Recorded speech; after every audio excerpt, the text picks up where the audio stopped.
PCS प्रारंभिक परीक्षा 2013 का है। तो अलवार संत कौन थे? पोयगई, पूडम, तिरुमंगई, ये सब अलवार संत थे। और तिरुज्ञान जो थी अलवार संत नहीं थे। दिए गए ऑप्शन में तिरुज्ञान जो है वो अलवार संत नहीं है, बाकी पोगई, पूडम, तिरुमंगई ये सब अलवार संत थे। टंका जो था वो इल्तुतमिश ने जारी किया था। इल्तुतमिश का शासन 1211 से 1236 के बीच में था। और तांबे का जीतल इसने जारी किया था, चांदी का टका। नेक्स्ट है, पुनः जजिया लगाया था फर्रुखसियर ने। मछलीपट्टनम पर अधिकार फोर्ड ने किया था। सती प्रथा पर निषेध नियम लॉर्ड विलियम बेंटिक ने लगाया था। और दास्ता का अंत जो है 1843 में लॉर्ड एलनबेरो ने किया था। लॉर्ड एलनबेरो ने। अकबर के शासनकाल में रामायण का फारसी में अनुवाद अब्दुल कादिर बदायूनी ने किया था। रामायण बदायूनी। युद्ध विद्रोह किसने किया था? तो खुर्रम ने किया था, महाबत खान ने किया था और खुसरो ने किया था। तो जहांगीर के सबसे बड़े पुत्र खुसरो ने जहांगीर के गद्दी के बैठने पर तुरंत बाद ही विद्रोह किया था 1606 में।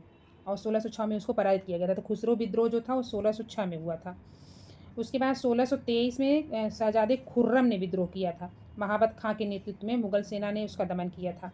तो खुर्रम का विद्रोह जो था वो 1623 में था। 1623 में खुर्रम का विद्रोह। और जहांगीर के समय में इसके विरुद्ध 1626 में महाबत खां ने स्वयं विद्रोह किया था। 1626 में महाबत खां ने। सर थॉमस रो ब्रिटिश सम्राट जेम्स प्रथम द्वारा भेजा गया प्रथम राजदूत था जो जहांगीर के दरबार में आया था। थॉमस रो जेम्स प्रथम द्वारा। और विलियम हॉकिंस जो था 1608 से 11 के बीच में आया था। ये ईस्ट इंडिया द्वारा भेजा गया था। थॉमस रो जेम्स प्रथम द्वारा भेजा गया था। और जहाँ ये हॉकिंस जो है ईस्ट इंडिया द्वारा भेजा गया प्रथम अंग्रेज राजदूत था जो इसके जहांगीर के दरबार में आया था। नेक्स्ट है, कैथरीन मेयो जो थी मदर इंडिया लिखी है। Larry Collins and Dominique Lapierre ये फ्रीडम एट मिडनाइट लिखे हैं। लॉरी कॉलिंस और Dominique Lapierre Freedom at Midnight. Ram Manohar Lohia की पुस्तक है Guilty Man of India's Partition और Discovery of India Jawaharlal Nehru की है। 1942 में बम्बई अधिवेशन में भारत छोड़ो का प्रस्ताव किसने प्रस्तुत किया था? ये जवाहरलाल नेहरू द्वारा प्रस्तावित किया गया था कांग्रेस के बम्बई अधिवेशन में 1942 में। और सरदार वल्लभ भाई द्वारा इसको समर्थन मिला था इस प्रस्ताव को। मुस्लिम लीग का लाहौर अधिवेशन 1940 में हुआ था। इसकी अध्यक्षता मोहम्मद अली जिन्ना ने की थी। और पाकिस्तान प्रस्ताव इसी अधिवेशन में अपनाया गया था। तिनकठिया प्रथा जो थी वो 3/20 भाग पर नील की खेती करना अनिवार्य कर दिया गया था। 1917 में इसके खिलाफ चंपारण में सत्याग्रह किया गया था। 1931 के कराची अधिवेशन में गांधी जी ने कहा था कि गांधी मर सकते हैं, गांधीवाद नहीं। माउंटबेटन योजना जो 15 अगस्त 1947 को भारतीयों को सत्ता सौंपने से संबंधित थी, ये माउंटबेटन योजना। और माउंटबेटन योजना का सिंपल आधार क्या था? तो ब्रिटिश सत्ता का हस्तांतरण करना और देश का विभाजन करना। 1937 में प्रांतों में मंत्रिमंडल के निर्माण के उपरांत कांग्रेस का शासन जो है वो 28 महीने चला था। जुलाई 1937 में कांग्रेस मंत्रिमंडल का गठन हुआ था। अक्टूबर 1939 में जो है कांग्रेस मंत्रिमंडल ने द्वितीय विश्व युद्ध से उत्पन्न राजनीतिक संकटों के चलते त्यागपत्र दे दिया था। और ये चुनाव हुआ था 1935 के अधिनियम के तहत। डेक्कन एजुकेशनल सोसाइटी की स्थापना बीजी तिलक ने किया था। डेक्कन एजुकेशन सोसाइटी की स्थापना 1880 में बीजी तिलक ने किया था। और मूलतः यह न्यू इंग्लिश स्कूल के रूप में पुणे में प्रारंभ की गई थी।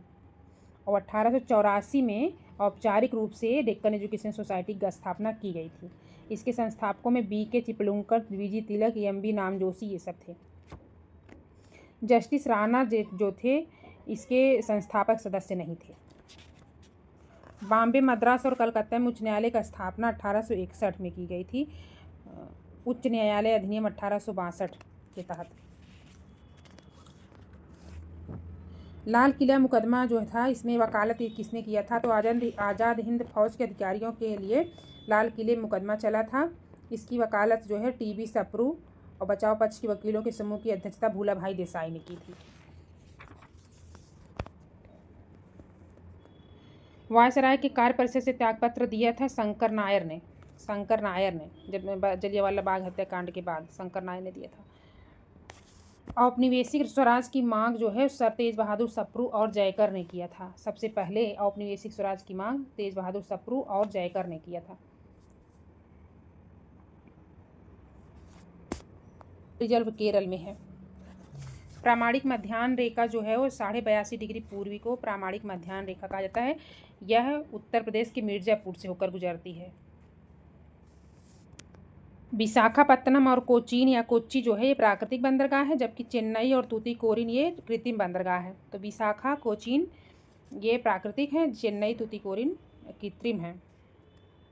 से संबंधित है सीमेंट लखेरी, लोहा इस्पात भिलाई, खनिज तेल शोधनशाला अम्बाला मुकुम। स्थान जो है वो कागज टीटागढ़, सीमेंट लखेरी, लोहा इस्पात भिलाई, खनिज तेल शोधनशाला अम्बाला मुकुम। खेती के लिए उपयुक्त होती है कपास की खेती के लिए, तो ये सही है। और इस मिट्टी में नाइट्रोजन, फास्फोरस और जैव पदार्थ की कमी पाई जाती है।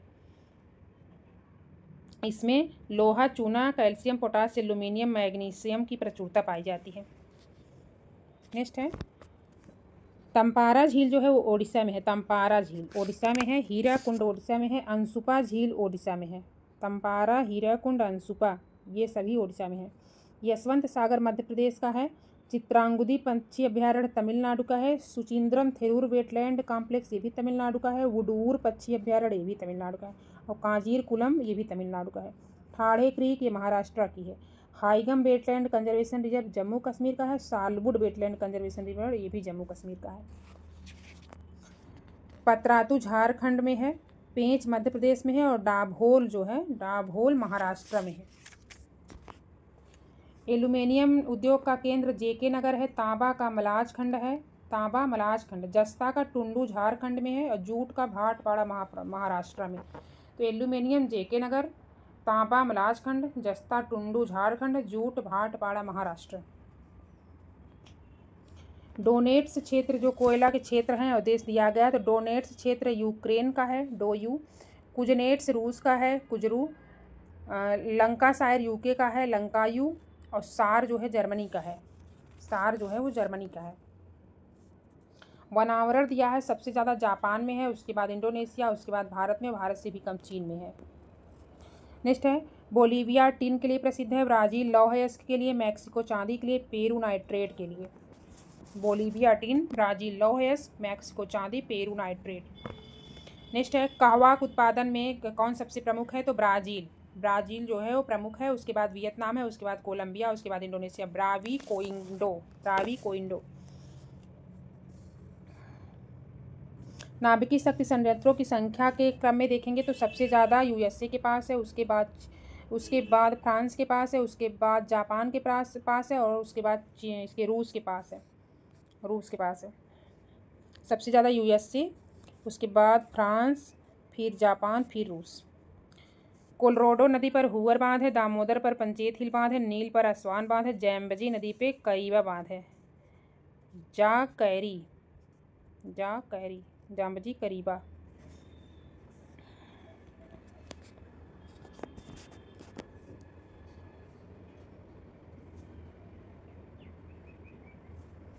कुल निर्यात का लगभग 2/3 चावल के व्यापार से प्राप्त करता है कौन, तो म्यांमार जो है वो प्राप्त करता है। अब इसके आंकड़े चेंज हो गए होंगे।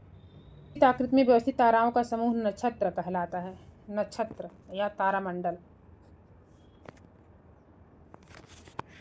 गोहार्ड नाइस ने कहा है कि जितनी ऊर्जा मानव जाति एक वर्ष में उपयोग करती है, उससे अधिक ऊर्जा मरुस्थल 6 घंटों में प्राप्त कर लेते हैं सूर्य से। ग्रीन हाउस प्रभाव में सबसे ज़्यादा योगदान कौन देता है, तो ये कार्बन डाइऑक्साइड और मीथेन देता है, जो इसमें ऑप्शन में दिया गया था। लेकिन सबसे अधिक क्रम के अनुसार देखें तो जल का मीओ, जलवाष्प, कार्बन डाइऑक्साइड, मीथेन, ओजोन। जल का मीओ। महत्वपूर्ण रणनीति क्या है, तो जैवमंडल रिजर्व जो है ये, इसकी स्थापना का उद्देश्य प्राकृतिक एवं मध्य प्राकृतिक भूमि पर स्वस्थाने जैव विविधता का संरक्षण करना होता है। स्वस्थाने जैवमंडल रिजर्व। यूरो 2 में मानकों को पूरा करने के लिए अति अल्प सल्फर डीजल में मिलाया जाता है, उसकी प्रतिशत कितना होना चाहिए? 0.05% या इससे कम होना चाहिए। 0.05% या इससे कम। एजेंडा 21 की सही परिभाषा क्या है? तो यह 21वीं सदी में विश्व पर्यावरण संरक्षण हेतु एक कार्य योजना है। यह 1992 में ब्राज़ील के रियो डी जेनेरियो में संपन्न पर्यावरण एवं विकास पर संयुक्त राष्ट्र सम्मेलन के दौरान सृजित की गई थी। Agenda 21 1992 Rio de Janeiro Brazil. Eco mark योजना 1991 में जो आई थी, उपभोक्ताओं को ऐसे उत्पादों को खरीदने के लिए प्रोत्साहित करने हेतु आरंभ की गई जिनका पर्यावरणीय प्रभाव कम हानिकर हो। कौन सा इस योजना के अंतर्गत अधिसूचित है? तो साबुन, अपमार्जक, कागज, प्लास्टिक, सौंदर्य प्रसाधन या मेरे साल, ये सब इसके अंतर्गत आते हैं। औषधि एवं प्रतिजैविकी इसके अंतर्गत नहीं आते हैं। इको मार्क योजना जो 1991 में आई थी, उसके तहत साबुन, अपमार्जक, कागज, प्लास्टिक, सौंदर्य प्रसाधन, एरोसाल, ये सब आते हैं, और औषधि और प्रतिजैविकी इसके अंतर्गत नहीं आते हैं। अम्ल वर्षा जो होती है वायु प्रदूषण के कारण होती है, और मुख्य कारण इसका नाइट्रस ऑक्साइड और सल्फर डाइऑक्साइड होता है। नाइट्रस ऑक्साइड और सल्फर डाइऑक्साइड ये वायुमंडल में पहुंचकर ऑक्सीजन और बादल के जल के साथ रासायनिक क्रिया करके सल्फ्यूरिक अम्ल और नाइट्रिक अम्ल बनाते हैं, जो पृथ्वी पर गिरती है। बायोस्फीयर रिजर्व शब्द का सबसे पहले प्रयोग जो है एडवर्ड सुयस। बायोस्फीयर एडवर्ड सुयस। यूरो उत्सर्जन नियम के अनुसार जो है ये वाहनों से उत्सर्जन के लिए सीमा निर्धारित करते हैं। इसके अंतर्गत कौन कौन सी गैसें आती हैं? तो कार्बन मोनोऑक्साइड, हाइड्रोकार्बन और नाइट्रोजन ऑक्साइड यूरो उत्सर्जन नियम के अंतर्गत, और साथ ही पार्टिकुलेटेड मैटर, ये सभी आते हैं।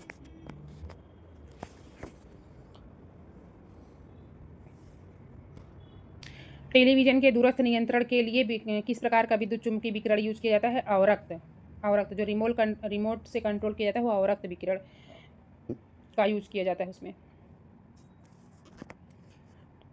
ये प्रशीतन जो होता है, ठंड की स्थिति में जीवाणु, यीस्ट आदि की वृद्धि अथवा एंजाइम की क्रिया रोकी नहीं जाती है, बल्कि उसकी दर कम की जाती है। 80 डेसिबल से ऊपर की ध्वनि खतरनाक ध्वनि प्रदूषण बन जाती है।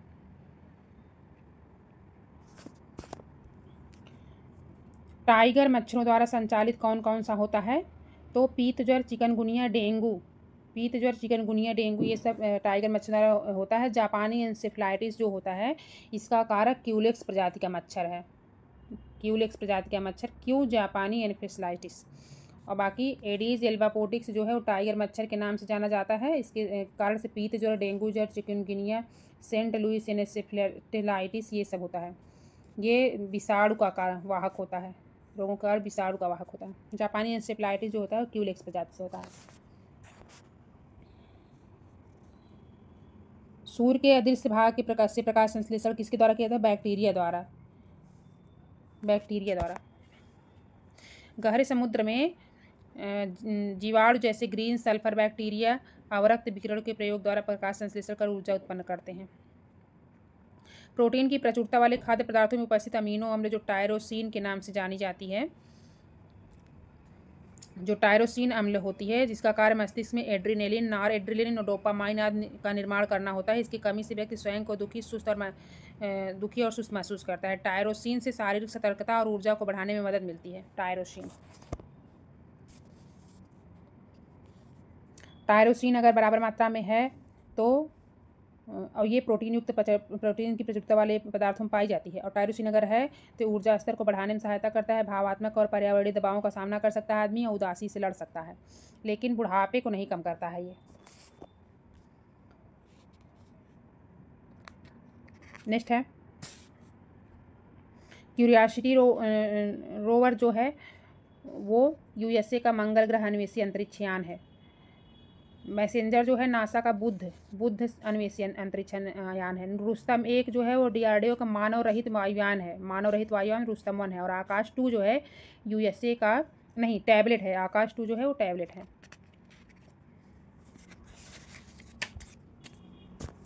नेक्स्ट है राज्य विधानसभा द्वारा 2/3 बहुमत मतलब विशेष बहुमत से प्रस्ताव पारित करके करने पर संसद जो है विधि द्वारा उस राज्य में विधान परिषद की स्थापना अथवा समाप्ति कर सकती है। तो अनुच्छेद 169 के अंतर्गत किसी राज्य की विधानसभा विशेष बहुमत 2/3 बहुमत से प्रस्ताव पारित करेगी कि उसे यहाँ विधान परिषद को रखना है, मतलब बनाना है या ख़त्म करना है, तो संसद उस पर विधि जो है बनाती है। अनुसूचित जातियों अनुसूचित जनजातियों के लिए राष्ट्रीय आयोग गठित करने का प्रावधान अनुच्छेद 338 और 338A के तहत है। तो अनुसूचित या SC के लिए 338 के तहत SC के लिए है और ST के लिए 338A।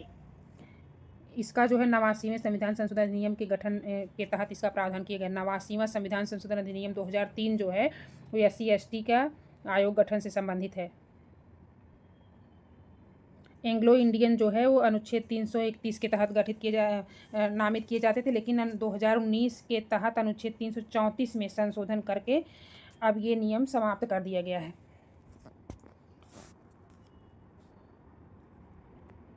पंचायत समिति जो होता है वो त्रिस्तरीय पंचायती राज प्रणाली का मध्यवर्ती स्तर होता है। इसके अध्यक्ष जो होते हैं, पंचायत समिति के सदस्य जो होते हैं प्रत्यक्ष रूप से जनता द्वारा निर्वाचित किए जाते हैं। और उत्तर प्रदेश में पंचायत समिति को क्षेत्र पंचायत कहा जाता है। क्षेत्र पंचायत जनता द्वारा प्रत्यक्ष निर्वाचित होते हैं इसके सदस्य। सूचना का अधिकार अधिनियम को संसद द्वारा जो है 11 मई 2005 को लोकसभा में प्रस्तुत किया गया था। 12 मई को राज्यसभा ने इसको पारित किया था और डॉक्टर APJ अब्दुल कलाम उसमें राष्ट्रपति थे। तो 15 जून 2005 को इनकी स्वीकृति मिली थी और 12 अक्टूबर 2005 से यह प्रभावी हुआ था। 12 अक्टूबर 2005 से प्रभावी हुआ था।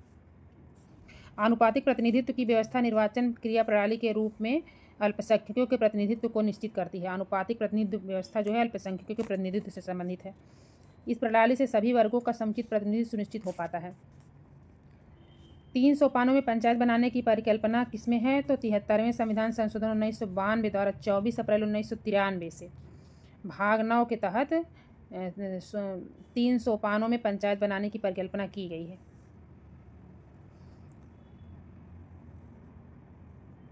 इसमें 3 स्तर में कौन कौन है 3 सोपानों में? तो ग्राम, मध्यवर्ती और जिला।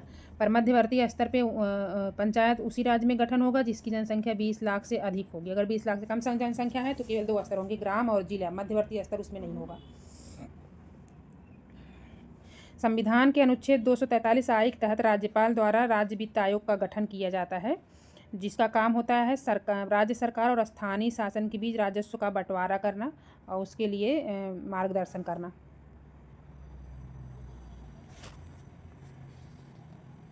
भारत के सर्वोच्च न्यायालय क्षेत्राधिकार में मूल, अपीली और परामर्श संबंधी क्षेत्राधिकार तीनों शामिल हैं। नेक्स्ट है संविधान संशोधन विधेयक संसद के दोनों सदनों द्वारा अलग अलग विशेष बहुमत से पारित होना आवश्यक होता है। नेक्स्ट है सर्वोच्च न्यायालय में संविधान संबंधी मामलों की सुनवाई कम से कम 5 न्यायाधीशों द्वारा की जाती है। संविधान संबंधी जो मामला होगा उसकी सुनवाई कम से कम 5 न्यायाधीशों द्वारा की जाती है। और प्रेस की स्वतंत्रता, मूलाधिकार, वाक स्वतंत्रता और अभिव्यक्ति स्वतंत्रता में ही सम्मिलित है। भारत के प्रथम उपराष्ट्रपति डॉक्टर एस राधाकृष्णन थे 1952 से 62 तक 10 साल। और दूसरे नंबर पर जाकिर हुसैन थे।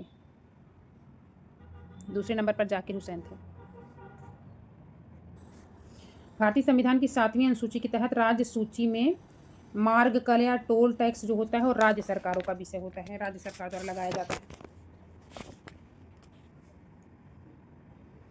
भारत में उदारीकरण, निजीकरण, भूमंडलीकरण की जो नई आर्थिक नीति 1991 में आई थी उसमें प्रधानमंत्री पी नरसिम्हा राव। गांधीवादी अर्थव्यवस्था जो है न्यास पर आधारित थी। न्यास पर धनी व्यक्ति जो है आम जनों के कल्याण हेतु न्यासों की व्यवस्था करे या ट्रस्ट जो होता है ट्रस्टेज। त्वरित अवस्थापना विकास कोर्स के अंतर्गत कौन कौन सम्मिलित हैं? तो ग्रामीण जलापूर्ति, ग्रामीण सड़कें, ग्रामीण विद्युतीकरण, ये सभी सम्मिलित हैं। ग्रामीण उद्योग ग्रामीण अवस्थापना विकास कोष के अंतर्गत सम्मिलित नहीं है। त्वरित अवस्थापना विकास कोष की स्थापना जो है त्वरित अवस्थापना विकास कोष की स्थापना नाबार्ड ने किया था 1995-96 में। 95-96 में नाबार्ड द्वारा।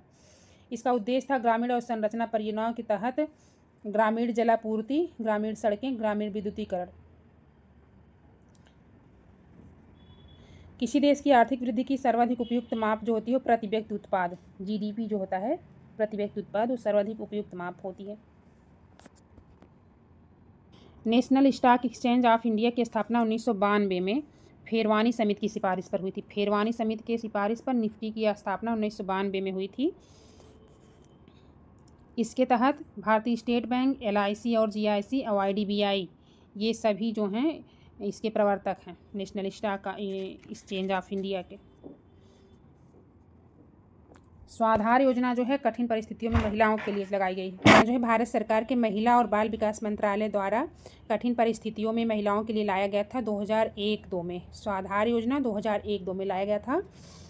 इसके अंतर्गत वेश्यावृत्ति, रिहा कैदी, प्राकृतिक आपदा, इन सबसे परेशान महिलाओं जो बेसहारा महिला थी उनको स्वाधार गृह लाया जाता था और व्यावसायिक प्रशिक्षण दिया जाता था। प्रधानमंत्री ग्रामोदय योजना जो है इसका उद्देश्य क्या था, तो ग्रामीण आवश्यकताओं की पूर्ति जैसे कि प्राथमिक शिक्षा, स्वास्थ्य, रक्षण, पेयजल, आवास, ग्रामीण सड़कें। और ये आई कब थी प्रधानमंत्री ग्रामोदय योजना, तो 2002 से 1 में प्रधानमंत्री ग्रामोदय योजना आई थी। इसका मूलभूत तत्व जो था वो प्राथमिक शिक्षा, स्वास्थ्य, रक्षण, पेयजल, आवास एवं ग्रामीण सड़कें का विकास करना था। स्वाधार योजना 2001-2 में आई थी और उसके पहले 2000 और 2001 में आई थी प्रधानमंत्री ग्रामोदय योजना। भारत में दालें सामान्यतः निर्यात नहीं की जाती हैं। दालें निर्यात। राष्ट्रीय प्रतिदर्श सर्वेक्षण 61वें दौर के आंकड़ों के अनुसार चालू प्रतिदिन स्थिति के आधार पर ग्रामीण और शहरी क्षेत्रों में बेरोजगारी कितनी है, तो 8% है। 8% है। फेमा जो है, FEMA foreign exchange management act, FEMA जो है विदेशी मुद्रा प्रबंधन अधिनियम को लागू कब किया गया था, तो 2002 में। फेमा को लागू किया था 2002 में। भुगतान को सुविधाजनक बनाने और भारत में विदेशी मुद्रा बाजार के सुव्यवस्थित विकास और उसकी स्थिरता का संवर्धन करने के उद्देश्य से फेरा के स्थान पर फेमा वर्ष 2002 से पूर्ण रूप से लागू है। यह अधिनियम वर्ष 1999 में पारित हुआ था। 2000 से इसने आंशिक रूप से कार्य करना प्रारंभ किया था और पूर्णतः लागू हुआ था सन 2002 में। दक्षिण एशिया में वृद्ध जनसंख्या सर्वाधिक किसमें है, तो श्रीलंका में है। सबसे अधिक किसमें है, श्रीलंका में है, उसके बाद नेपाल में है, उसके बाद भारत में है और सबसे कम भूटान में है। आश्रित आबादी के रूप में 0 से 14 आयु वर्ग समूह में आते हैं। नगरीय जनसंख्या में नगरीय क्षेत्रफल का भाग देकर निकाला जाता है और नगरीय जनसंख्या घनत्व सबसे अधिक किसमें है, तो सबसे अधिक है पश्चिम बंगाल में, उसके बाद है महाराष्ट्र में, उसके बाद है पंजाब में और उसके बाद है तमिलनाडु में। जो भी ऑप्शन दिया गया है, तो नगरीय घनत्व सर्वाधिक किसमें है, पश्चिम बंगाल में है, उसके बाद महाराष्ट्र में, फिर पंजाब में, फिर तमिलनाडु में। जनगणना के अनुसार जनसंख्या की दृष्टि से अवरोही क्रम कौन सा है, अवरोही क्रम, तो उत्तर प्रदेश है, उसके बाद महाराष्ट्र है, उसके बाद बिहार है, उसके बाद आंध्र प्रदेश है। जनसंख्या का अवरोही क्रम में सबसे पहले है, अवरोही का मतलब होता है घटते क्रम में, आरोही का मतलब होता है बढ़ते क्रम में। तो अवरोही क्रम जो है वो सबसे कौन सा है, तो उत्तर प्रदेश है, महाराष्ट्र है, बिहार है, आंध्र प्रदेश है।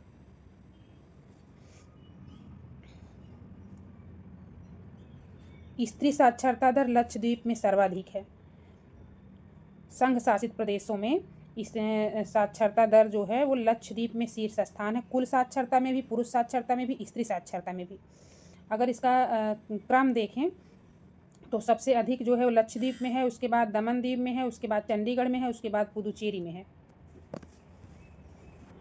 के लिए प्रसिद्ध है फिरोजाबाद चूड़ियों के लिए, अलीगढ़ ताला, मेरठ खेल का सामान।